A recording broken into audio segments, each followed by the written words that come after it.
በዛሬው ዕለት ነበረ ክርስቲያኖ ሮናልዶ ይህች ምድር የተቀላቀለው ፌብሩዋሪ 5 1985። ክርስቲያኖ ሮናልዶ በፖርቹጋል ማዲራ ከምትባል ከተማ ነበር የተወለደው። ከዚያ ቦታ ግን በድህነት ነበር ያሳለፈው። ነገር ግን ያን ድህነቱን ለማጥፋት ሲል ስራውን እየሰራ ለእናቱና ለራሱ የእግር ኳስ አካዳሚ የሚሆነውን ይሸፍናል። የመጀመሪያ የፕሮፌሽናል እግር ኳስ ክለቡንም በ12 ዓመቱ በስፖርቲንግ ሊዝበን ቤት በ1500 ፓውንድ ተቀላቀለ።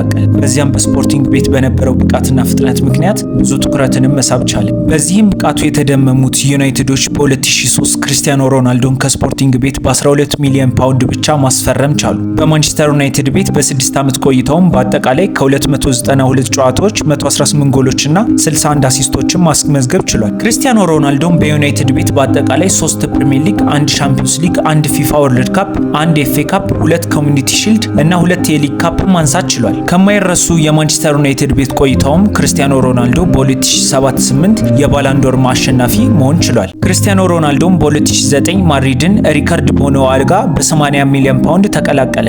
ሮናልዶም በድጋሚ ስሙን በስፔን ታላቅ ሆነ። የሪያል ማድሪድ የምንጊዜውም ከፍተኛ ጎል አስቆጣሪና ምርጡ ተጫዋች መሆን ችሏል። በ9 ዓመት የማድሪድ ቤት ቆይታውም ክርስቲያኖ ሮናልዶ 4 ሻምፒዮንስ ሊግ፣ 2 ላሊጋ፣ 3 የፊፋ ወርልድ ካፕ ከማድሪድ ጋር ማንሳት ችሏል። ክርስቲያኖ ሮናልዶም በማድሪድ ቤት 4 ጊዜ የባላንዶር አሸናፊ መሆን ችሏል። በ2018ም ከ9 ዓመት የማድሪድ ቤት ቆይታ በኋላ በ100 ሚሊዮን ዩሮ ክርስቲያኖ ሮናልዶ የጣሊያኑን ክለብ የሆነውን ጁቬንቱስን ተቀላቀለ። በጁቬንቱስም ቤትም በ134 ጨዋታዎች 101 ጎሎች ያስቆጠረ ሲሆን 2 የሴሪያ ዋንጫዎችንም ማሳካት ችሏል። ክርስቲያኖ ሮናልዶም ኦገስት 2021 በድጋሚ ወደ ልጅነት ክለቡ በ36 ዓመቱ ተመለሰ። በ2 ዓመት የዩናይትድ ቤት ቆይታውም በ54 ጨዋታዎች 27 ጎሎችን ማስቆጠር ችሏል። በዚህም ሰዓት ላይ በሳውዲው ክለብ አልናስር የሚጫወት ሲሆን ክርስቲያኖ ሮናልዶም በአጠቃላይ በህይወቱ 1308 ጨዋታዎችን ያደረገ ሲሆን 961 ጎሎችን ያስቆጥሯል። 260 አሲስቶችን ደግሞ ማድረግ ችሏል። 1 የአውሮፓ ዋንጫ፣ 1 ኔሽንስ ሊግ፣ 5 ባላንዶር፣ 5 ሻምፒዮንስ ሊግ፣